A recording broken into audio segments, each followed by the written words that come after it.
Bismillahirrahmanirrahim. Alhamdulillahi rabbil alamin. Wassalatu wassalamu ala asyrafil anbiya'i wal mursalin. Sayyidina Muhammadin wa ala alihi wa sahbihi ajma'in. Rabbi syrah li sadri wa yassir li amri wa hlul 'uqdatam min lisani yafqahu qawli. Amma ba'du, nawayna ta'alluma wa ta'lim wa tadhakkura wa tadhkir wa naf'a wal intifa' wal ifadah wal istifadah والحث على التمسك بكتاب الله وسنة نبيه صلى الله عليه وسلم والدعاء إلى الهدى وابتغاء مرضات الله وقربه وثوابه آمين اللهم آمين. Alhamdulillah, syukur kepada Allah Subhanahu wa taala, selawat dan salam kita panjatkan buat junjungan Nabi agung kita Nabi Muhammad sallallahu alaihi wa ala alihi wa sahbihi wasallam, di atas kurniaan hidayah dan taufik oleh Allah, di atas nikmat yang Allah Ta'ala berikan kepada kita, di atas nikmat keberadaan kita di dalam bulan Ramadan, di atas nikmat keberadaan kita dipanjangkan usia oleh Allah Subhanahu wa Ta'ala sehingga kita berada pada 10 hari yang terakhir daripada bulan Ramadan Al-Mubarak. Kita memuji Allah, Alhamdulillahi Rabbil Alamin. Jemaah yang saya kasihi, penonton yang dimuliakan, Alhamdulillah, kita sekarang berada pada sesi yang terakhir daripada bulan Ramadan Al-Mubarak. Baginda Rasulullah sallallahu alaihi wasallam menyebutkan di dalam hadis, Ramadan awwaluhu rahmah wa awsatuhu maghfirah wa akhiruhu itqum minan nar. Ramadan awalnya adalah rahmat, pertengahannya adalah maghfirah, dan akhirnya adalah pembebasan daripada api neraka Allah Subhanahu wa taala. Demikian yang disebutkan oleh baginda Nabi sallallahu alaihi wasallam, yang diriwayatkan oleh Al-Imam Ibnu Khuzaimah di dalam kitab sahihnya, yang diriwayatkan juga oleh Al-Imam Al-Baihaqi radhiyallahu anhu wa arda. Baginda Nabi menyebutkan kurniaan Allah Subhanahu wa taala yang Allah Taala berikan kepada hamba-hambanya di dalam bulan Ramadan secara sepenuhnya, iaitu mula-mula Allah Taala, pertamanya Allah Taala berikan rahmat, kasih sayang Allah Subhanahu wa taala. Hamba-hamba yang mendapat rahmat Allah pada 10 hari yang pertama daripada bulan Ramadan, mereka yang akan layak untuk mendapatkan pengampunan dari Allah Subhanahu wa taala ketika berada 10 pertengahan di dalam bulan Ramadan. Kerana hakikatnya pengampunan Allah, pengampunan dosa yang Allah Taala akan ampunkan dosa seseorang tidak akan berlaku kecuali setelah Allah Taala memberikan rahmat kepada seseorang. Kecuali setelah Allah Taala memberikan kasih sayang Allah kepada hamba-hambanya, barulah Allah Subhanahu wa taala akan mengampunkan dosa seseorang hamba. Oleh yang demikian, orang yang mendapatkan pengampunan Allah Subhanahu wa taala pastinya dia adalah yang telah dirahmati oleh Allah. Maka Ramadan ini 10 sesi semuanya adalah mempunyai kaitan yang kuat antara satu dengan yang lain. Orang yang diberikan rahmat oleh Allah pada 10 yang pertama Ramadan, dia yang akan diberikan pengampunan oleh Allah Subhanahu wa taala pada 10 pertengahan Ramadan. Yang telah diberikan rahmat oleh Allah, yang telah diberikan pengampunan dosanya oleh Allah Subhanahu wa taala, dialah yang akan mendapatkan pemberian yang ketiga yang Allah Taala berikan pada 10 yang terakhir daripada Ramadan, iaitu itqun minan nar, pembebasan daripada api neraka Allah Subhanahu wa taala. Kerana hakikatnya neraka adalah tempat untuk orang yang berbuat maksiat. Neraka adalah tempat untuk orang yang mempunyai dosa yang banyak yang tidak diampunkan oleh Allah Subhanahu wa taala. Ketika dia kembali kepada Allah di hari akhirat, akan diazab oleh Allah di dalam api neraka Allah. Maka untuk membebaskan diri kita daripada api neraka Allah Subhanahu wa taala ada 2 perkara. Yang pertama, melakukan ketaatan yang Allah Ta'ala suruh kepada kita. Dan yang kedua, tinggalkan semua larangan yang Allah Ta'ala larang. Dan untuk mendapatkan perkara ini, seseorang itu setelah daripada tinggalkan semua yang dilarang oleh Allah, dia sentiasa perlu meminta ampun kepada Allah Subhanahu wa taala supaya dosanya diampunkan oleh Allah, supaya dosanya tidak akan menjadi penyebab untuk dia dicampakkan ke dalam api neraka oleh Allah Subhanahu wa taala. Oleh yang demikian, apa yang disebutkan oleh baginda Rasulullah sallallahu alaihi wasallam di dalam hadis tadi, satu yang pertama mempunyai kaitan dengan yang kedua. Rahmat mempunyai kaitan dengan maghfirah.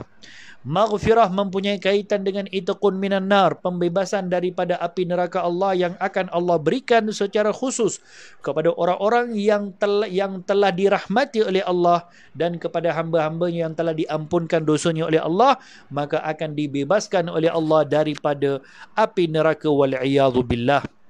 Oleh yang demikian, para penonton, pendengar, para jemaah yang dirahmati oleh Allah, ini sesi yang dikhususkan oleh baginda Rasulullah sallallahu alaihi wasallam kepada kita di dalam hadis yang kita bacakan tadi. Wa akhiruhu itqun minan nar. Ramadan akhirnya adalah pembebasan daripada api neraka Allah, yakni kalaulah kita tergolong daripada kalangan orang yang telah dirahmati oleh Allah pada 10 yang pertama mudah-mudahan, dan orang yang telah diberikan pengampunan oleh Allah pada 10 yang pertengahan mudah-mudahan, kita berdoa kepada Allah supaya kita akan diberikan bonus 10 yang terakhir Ramadan, iaitu pembebasan daripada api neraka Allah Subhanahu wa taala. Kalaupun kita merasakan kita tidak mendapatkan bahagian yang sempurna daripada apa yang Allah Ta'ala telah berikan pada 10 yang pertama dan juga 10 yang kedua, maka banyak-banyakkan kita berdoa kepada Allah pada 10 hari yang terakhir ini. Mudah-mudahan dengan keberkatan 10 hari yang terakhir, kita pun akan dapat juga semua yang Allah berikan bermula daripada hari pertama daripada bulan Ramadan Al-Mubarak. Ketibaan 10 hari yang terakhir daripada bulan Ramadan yang sedang kita berada sekarang, para jemaah yang saya kasihi, adalah suatu perkara yang sentiasa diminta oleh orang-orang soleh, para awliya, para salihin, orang-orang yang dekat kepada Allah Subhanahu wa taala. Mereka sentiasa memohon kepada Allah. Mereka sentiasa memanjatkan doa kepada Allah Subhanahu wa taala supaya mereka diberikan kelapangan oleh Allah untuk mendapatkan bahagian daripada 10 hari yang terakhir daripada bulan Ramadan Al-Mubarak.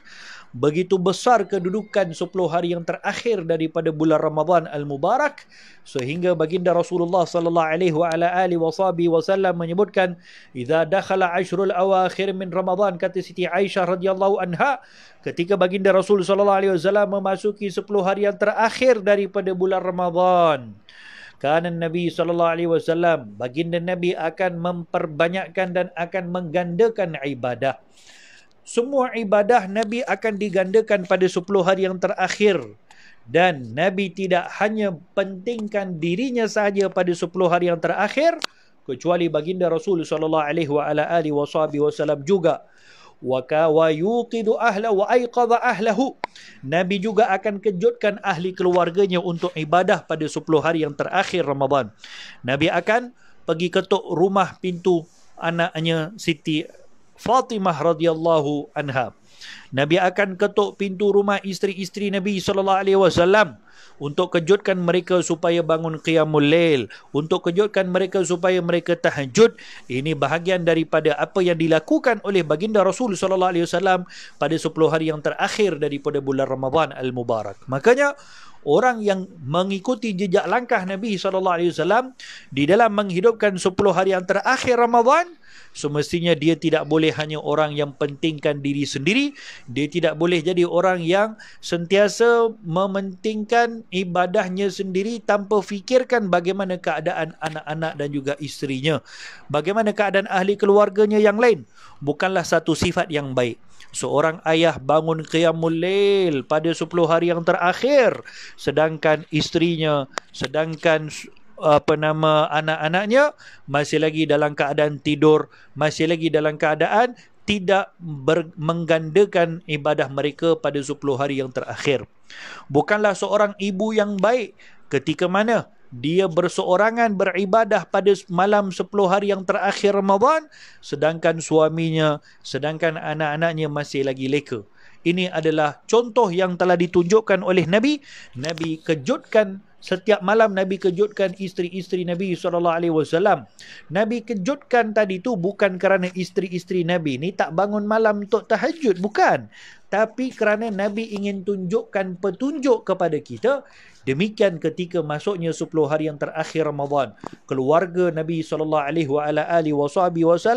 akan sentiasa mereka hidupkan dengan malam-malam Ramadan yang terakhir, 10 hari yang terakhir daripada bulan Ramadan Al-Mubarak. Tidak cukup daripada apa yang Nabi lakukan daripada kejutkan anak-anak dan juga isteri Rasul SAW. Wa kana shadda mi'zarahu, baginda Nabi SAW juga, kata Siti Aisyah, akan mengikat hujung kainnya. Maksudnya Nabi tidak lagi menyibukkan diri dengan melakukan hubungan suami isteri ataupun dengan perkara-perkara seumpama dengannya bila mana masuknya 10 hari yang terakhir daripada bulan Ramadan Al-Mubarak, kerana Nabi akan melapangkan waktu sebanyak-banyaknya untuk beribadah kepada Allah Subhanahu wa ta'ala. Demikian hadirin hadirat, demikian tuan-tuan puan-puan, para jemaah yang saya muliakan, keadaan kita ketika datangnya 10 hari yang terakhir Ramadan sekarang ini mesti tidak boleh sama ketika kita berada pada 10 atau 20 hari yang sebelum.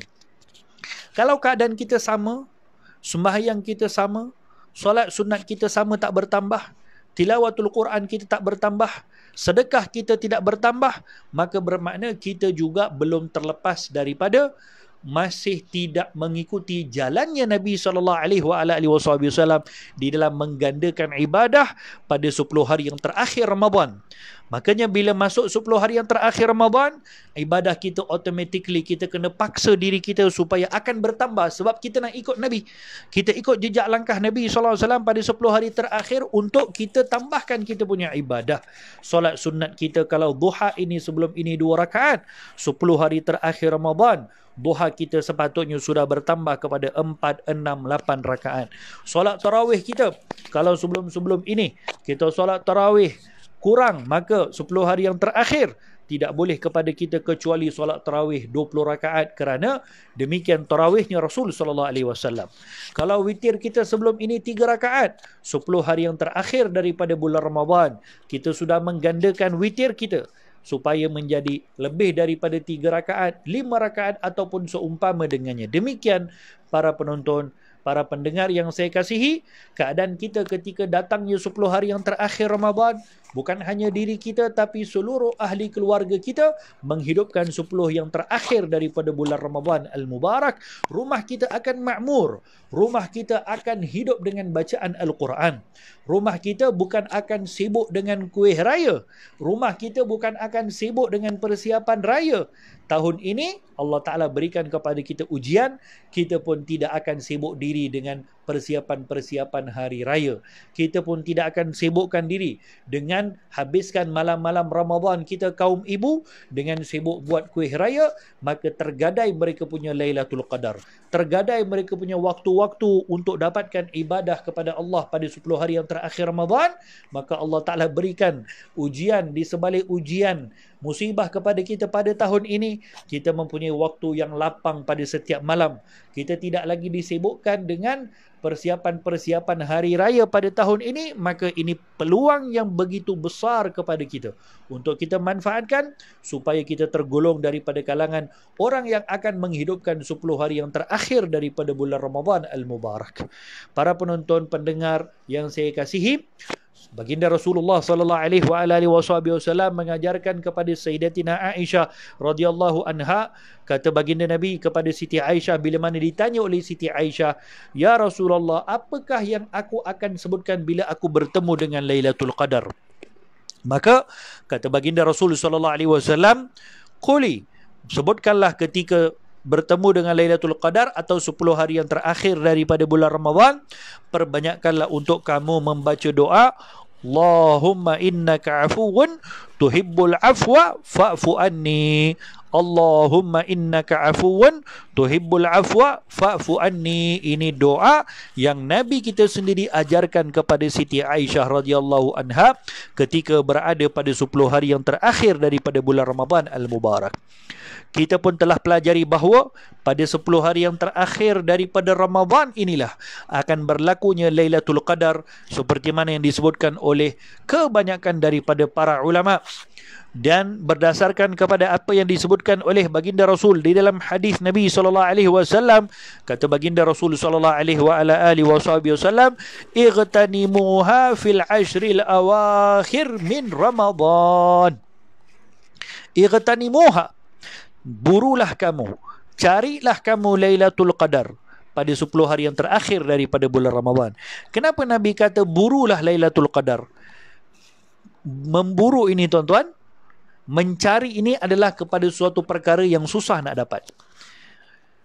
Jadi bila kita mencari atau memburu bukan kepada benda yang tak ada, benda tu ada, tapi dia akan buat macam-macam strategi. Macam mana seorang pemburu ketika dia nak memburu seekor rusa, maka adakah dia akan ambil jeratnya dan dia akan pergi terus tanpa apa-apa persiapan? Tidak. Dia akan, kalau waktu itu dia tahu waktu yang paling tepat untuk peluang untuk dapatkan, maka dia akan datang awal. Dia akan buat beberapa persiapan-persiapan. Dia akan datang tengok dulu dan dia akan buat strategi. Demikian seorang pemburu ketika nak memburu binatang buruan. Demikianlah sepatutnya bila disebutkan oleh Nabi, ightanimuha fil ashril awakhir. Kejarlah Lailatul Qadar. Carilah Lailatul Qadar. Burulah Lailatul Qadar pada 10 hari yang terakhir Ramadan. Maksudnya Lailatul Qadar itu ada pada 10 hari yang terakhir Ramadan. Tinggal kita ini kena susun strategi.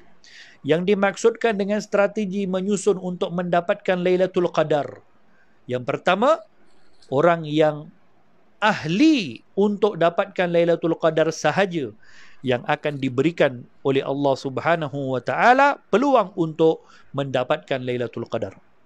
Orang yang mendapatkan redha Allah Subhanahu wa taala, orang yang menjaga hak Ramadan, orang yang menghormati bulan Ramadan, orang yang berpuasa pada siang hari dan juga tidak melakukan maksiat pada siang hari Ramadan, orang yang mendirikan malam Ramadan, merekalah yang akan mendapatkan bahagian Lailatul Qadar. Oleh demikian, para penonton pendengar yang dirahmati oleh Allah, Lailatul Qadar ini adalah suatu perkara yang perlu diusahakan. Kalau tanpa usaha, kita akan terlepas, kita akan terleka, bahkan kita akan dilekakan oleh Allah Subhanahu wa taala bila kita tidak menjaga hubungan kita dengan Allah, kita tidak menjaga kehormatan Ramadan, kita akan dilekakan oleh Allah untuk mendapatkan Lailatul Qadar. Jadi kita jangan ingat kalau kita leka pada hari-hari yang ada ni dan kita nak tumpukan pada malam 27 Ramadan, tapi hari-hari yang lain kita tak tarawih, hari yang lain kita tidak qiyamul lail, hari yang lain kita tidak witir, maka kita juga akan lalai pada 27 Ramadan kerana kita tidak akan diberikan taufik oleh Allah untuk dapatkan kerana kita tidak menjaga hak Ramadan. Orang yang menjaga hak Ramadan, dia sahaja yang akan mendapatkan hadiah daripada bulan Ramadan, iaitu Lailatul Qadar. Oleh yang demikian, kita tidak boleh untuk melalaikan mana-mana hari daripada 10 hari yang terakhir daripada bulan Ramadan. Tidak cukup dengan itu, siang hari Ramadan juga pada 10 hari yang terakhir adalah sangat penting untuk kita menjaga.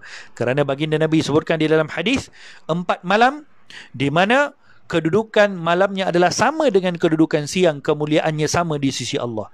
Iaitu yang pertama Lailatul Qadar, yang kedua Lailatul Arafah, yang ketiga Lailatul Nisfu Sya'ban, dan yang keempat Lailatul Jumu'ah. Ini 4 malam kata baginda Nabi, kedudukan siang malam sama dengan siang. Maksudnya tuan-tuan dirahmati oleh Allah, kalaulah Lailatul Qadar berlaku pada semalam, malam semalam, so siang hari ini semua kemuliaan Lailatul Qadar Allah tetap beri juga. Jadi maksudnya apa? Maksudnya 10 hari yang terakhir Ramadan, siang hari dan juga malam harinya sangat penting kepada kita. Tak boleh kita sia-siakan. Tak boleh kita lalaikan. Tidak boleh untuk kita menggunakan dan melakukan perkara-perkara yang tidak ada faedah pada 10 hari yang terakhir Ramadan, bukan hanya pada waktu malam tetapi pada waktu siang. Malam lebih lagi. Kerana Seperti yang disebutkan, Lailatul Qadar berlaku pada waktu malam. Hanya sahaja kelebihan Lailatul Qadar Allah Ta'ala berikan juga pada siang hari daripada Lailatul Qadar. Para ulama mengatakan Lailatul Qadar ini berubah-ubah. Seperti yang disebutkan oleh kebanyakan para ulama, Lailatul Qadar berubah-ubah dari hari ke hari pada setiap tahun Ramadan, pada 10 hari yang terakhir daripada bulan Ramadan Al-Mubarak.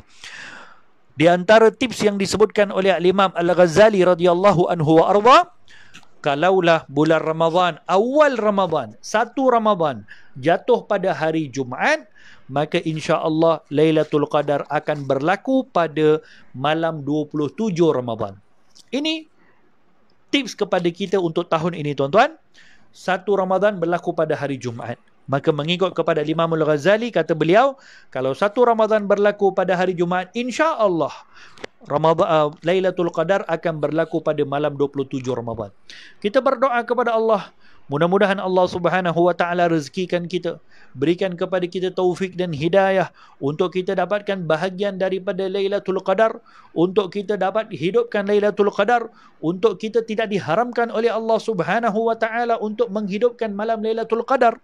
Kata Imam Abul Hasan Asy-Syadzili radhiyallahu anhu arda, semenjak aku sudah sampai usia baligh, usia dewasa, aku tidak pernah terlepas Lailatul Qadar dengan menggunakan kaedah yang disebutkan oleh Al-Imam Al-Ghazali radhiyallahu anhu arda.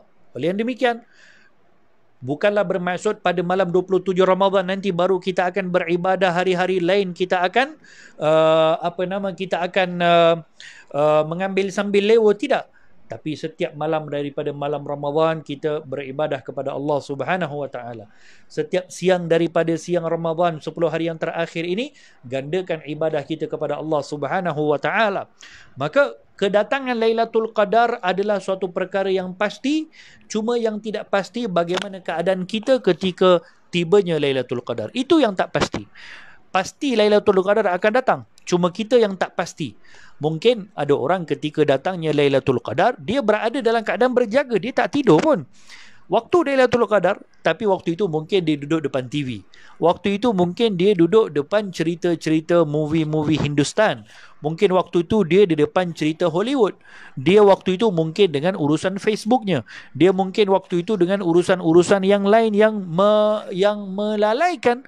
Cuba kita bayangkan, tuan-tuan dirahmati oleh Allah, para penonton yang saya kasihi, ketika datangnya para malaikat yang sekian banyak, turunnya malaikat ke bumi daripada langit yang tidak pernah ada satu malam, ramainya malaikat yang akan turun ke bumi melebihi daripada Lailatul Qadar, sehingga kata baginda Rasulullah, bilangan malaikat yang akan diturunkan oleh Allah pada Lailatul Qadar adalah melebihi daripada bilangan pokok dan tumbuhan yang ada di atas muka bumi. Masya Allah, tabarakallah. Siapa yang mampu kira bilangan pokok dan juga tumbuh-tumbuhan yang ada di atas muka bumi? Tak pernah ada orang kira dan tak boleh kira. Maksudnya tak terkira. Demikian kata baginda Nabi, ramainya para malaikat yang akan Allah Ta'ala turunkan pada malam Lailatul Qadar. Buat apa malaikat yang memenuhi bumi pada malam tersebut? Tidak lain tidak bukan untuk bersama-sama dalam ibadah yang dilakukan oleh hamba-hambanya. Tidak lain tidak bukan untuk bersama-sama di dalam mengaminkan doa kita. Tidak lain tidak bukan adalah untuk sama-sama solat berjemaah dengan kita. Tidak lain tidak bukan adalah untuk mendoakan kepada kita. Demikian kata baginda Rasulullah SAW, ramainya para malaikat yang akan Allah Subhanahu wa taala turunkan pada malam Lailatul Qadar. Untuk apa? Untuk supaya manusia, hamba-hamba Allah yang beribadah kepada Allah pada malam tersebut, doanya dikabulkan oleh Allah dengan berkat daripada amin yang diaminkan oleh sekian ramai daripada para malaikat. Cuba kita bayangkan, demikian ramainya para malaikat yang memenuhi muka bumi pada waktu tersebut, tetapi tidak ada satu pun malaikat yang singgah ke rumah kita. La haula wala quwata illa billah. Bukankah kita ini berada dalam keadaan yang terlalu rugi? Malaikat, ramainya malaikat sampai lebih daripada bilangan pokok dan tumbuhan yang ada di atas muka bumi. Tapi daripada ramai-ramai malaikat pada Lailatul Qadar, tak ada satu malaikat pun yang datang ke rumah kita. Cuba kita bayangkan, bagaimana keadaan kita? Betapa ruginya kita. Kerana apa? kerana rumah kita belum bersedia untuk dikunjungi oleh para malaikat. Rumah kita masih lagi diserikan dengan televisyen. Rumah kita masih lagi dengan cerita-cerita Hindustan. Rumah kita masih lagi dengan lagu-lagu raya. Rumah kita masih lagi sibuk dengan urusan-urusan yang tertentu yang tidak mengundang datangnya para malaikat. Malaikat akan datang ke rumah-rumah pada manusia yang beribadah di rumah tersebut. Malaikat akan datang ke rumah orang yang membaca Quran pada malam tersebut. Malaikat akan datang bersama-sama pada ibadah kita ketika mana kita berada dalam keadaan diredai oleh Allah. Kalau sebelum-sebelum ni, malam-malam 10 hari terakhir Ramadan, mungkin kita masih lagi duduk di masjid, solat tarawih berjamaah, solat witir secara berjamaah. Tapi pada tahun ini kita tak dapat melakukan tarawih witir berjamaah, kita pun tak pergi masjid. Maka ubahkan suasana masjid itu datang ke rumah kita. Macam mana suasana masjid? Azan maghrib, Allahu Akbar, semuanya akan solat. Habis maghrib, apa yang berlaku di masjid? Tak ada orang buka TV pun di masjid. Tak ada orang buka Facebook di masjid. Tak ada orang buka permainan bola sepak di masjid. Tak ada orang main game di masjid. Lepas maghrib, orang akan solat ba'diyah, orang akan i'tikaf, orang akan berzikir, orang akan membaca Quran. Demikian tukarkan suasana masjid. Jadikan rumah kita suasana masjid pada 10 hari yang terakhir daripada bulan Ramadan Al-Mubarak, supaya kita tidak terlepas bahagian daripada Lailatul Qadar. Kalau kita tidak mampu untuk beribadah sepanjang malam, usahakan paling tidak solat maghrib kita secara berjamaah, solat isyak kita secara berjamaah, tarawih kita berjamaah, witir kita berjamaah, dan subuh kita berjamaah. Ini kalau orang yang tak mampu untuk hidupkan sepanjang malam. Kalau yang tak mampu itu juga, maka tarawih berjamaah jangan tinggal. Setidak-tidaknya solat maghrib, isyak dan juga subuh berjamaah, ini paling minimum kepada orang yang katakanlah malam tu dia ada tugas, katakanlah malam tu dia musafir, katakanlah malam tu dia tidak sihat. Paling tidak solat maghrib berjamaah, paling tidak solat isyak berjamaah, paling tidak solat subuh besoknya secara berjamaah. Kerana kata Nabi, barang siapa yang solat maghrib dan isyak berjamaah, faqad hazza Lailatul Qadri bihadzin wafir, dia pasti akan mendapatkan bahagian daripada Lailatul Qadar.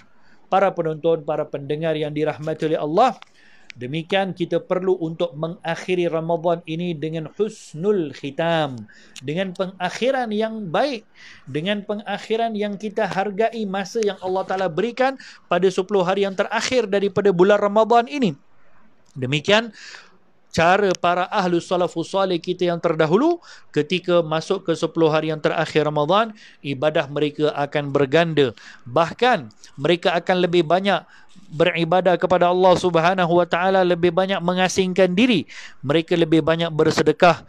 Dulu kalau tahun lepas setiap malam kita pergi ke masjid, kita akan bawa duit, kita akan keluarkan, kita akan selok kocek kita, keluar duit, masuk tabung RM5, RM10, RM50, baru kita akan masuk untuk solat isyak, solat tarawih. Tahun ini kita tak pergi masjid pun, tapi kita masih lagi boleh selok kocek kita. Macam mana kita selok kocek kita tahun ini? Kita selok kocek kita, keluarkan handphone kita, transferlah duit tu, bank in-kan duit ke akaun-akaun masjid-masjid yang qaryah kita. Seperti Masjid Al-Bukhari, para jemaah Masjid Bukhari yang sebelum ini setiap malam pergi ke masjid, dermakan duit di masjid, maka tahun ini kita tidak tarawih di masjid, maka kita istiqamah di dalam derma tadi, setiap malam transferkan duit. Banyakkan ibadah sedekah di 10 hari yang terakhir Ramadan. Banyakkan baca Quran, sibukkan diri kita dengan bacaan Quran. Banyakkan untuk berzikir kepada Allah, banyakkan untuk berdoa kepada Allah Subhanahu wa taala. Jangan kita tertipu dengan tipu daya yang seringkali kita tertipu, manusia tertipu adalah kita akan dapat Ramadan pada tahun depan. Itu satu tipu daya yang sentiasa berlaku kepada diri kita. Kerana kita bersangka seperti mana Ramadan tahun ni kita dapat, tahun depan pun kita akan dapat, maka akhirnya orang akan mengambil sambil lewa dan rupa-rupanya Ramadan tahun ini adalah Ramadan yang terakhir buat dia. Rupa-rupanya 10 malam terakhir ini adalah 10 malam yang terakhir buat dia. Rupa-rupanya Lailatul Qadar tahun ini adalah Lailatul Qadar yang terakhir buat dia. Berapa ramai daripada kalangan kita, ahli keluarga kita, kawan-kawan kita yang rupa-rupanya Ramadan tahun lepas adalah Ramadan yang terakhir buat dia. Dia pun tak pernah tahu pun Ramadan tahun lepas adalah Ramadan yang terakhir. Macam tu juga kita pun tak pernah tahu Ramadan tahun bila menjadi Ramadan yang terakhir buat kita. Mungkin Ramadan tahun ini jadi Ramadan terakhir. Solat witir tarawih tahun ni, solat witir tarawih witir yang terakhir. Tahajud qiyamul Ramadan dan juga Lailatul Qadar tahun ini mungkin Lailatul Qadar yang terakhir kepada kita. Mungkin boleh berlaku. Maka jangan kita tertipu dengan tipu daya yang kita sentiasa sedapkan hati kita. Ramadan tahun depan pun masih ada lagi untuk kita beribadah. Akhirnya orang akan melalaikan keutamaan untuk memberikan fokus di dalam beribadah kepada Allah Subhanahu wa taala pada Ramadan yang sedang dia alami atau yang sedang dia jalani. Tuan-tuan, puan-puan, para hadirin hadirat yang dirahmati oleh Allah Subhanahu wa taala, banyak-banyakkan kita berdoa kepada Allah pada waktu berbuka puasa. Kerana doa ketika berbuka puasa adalah mustajab. Setiap malam pada 10 hari yang terakhir ini, kita berdoa kepada Allah ketika berbuka puasa supaya Allah Ta'ala rezekikan kita Lailatul Qadar. Walaupun berbuka puasa itu adalah doa Allahumma barik lana fima razaqtana wa qina azabannar, ataupun dengan doa-doa yang lain, selitkan doa waktu itu, ya Allah, kalaulah malam ini malam Lailatul Qadar, Allahumma ballighna Lailatul Qadar. Setiap hari berbuka puasa kita doa seperti itu, Allahumma ballighna Lailatul Qadar. Mungkin kalau malam itu adalah Lailatul Qadar, kerana bila berbuka puasa waktu maghrib itu sudah Lailatul Qadar, sudah masuk malam. Jadi sebenarnya kita sudah berdoa pada Lailatul Qadar, pasti akan diberikan qabul oleh Allah Subhanahu wa taala. Jaga solat berjemaah kita, pentingkan keluarga kita, jangan kita pentingkan diri kita sahaja. Tengok macam mana keadaan ahli keluarga kita yang lain. Berikan infak kepada mereka. Tahun ini mungkin hari raya tidak meriah. Kalau kebaikan yang kita lakukan menjadi adat kepada kita berikan duit raya pada tahun-tahun sebelum-sebelum ini, tahun ini kita berikan juga, tapi banyakkan sedekah di bulan Ramadan 10 hari yang terakhir daripada bulan Ramadan Al-Mubarak. Kita berdoa kepada Allah, mudah-mudahan Allah berkati 10 hari yang terakhir Ramadan ini. Mudah-mudahan Allah Ta'ala rezekikan dan kurniakan kepada kita, tidak haramkan kita dan seluruh ahli keluarga kita, seluruh kaum muslimin muslimat untuk mendapatkan bahagian ibadah pada Lailatul Qadar. Amin. Allahumma amin. Hadza billahi taufik. Jazakumullah khair kepada ahli jawatan kuasa Masjid Al-Bukhari di atas usaha untuk meneruskan sampaikan ilmu kepada masyarakat. Wassallallahu wasallam ala khairi halqi sayyidina Muhammad wa ala alihi washabihi wasallam. Walhamdulillahi rabbil alamin. Wassalamu alaikum warahmatullahi taala wabarakatuh.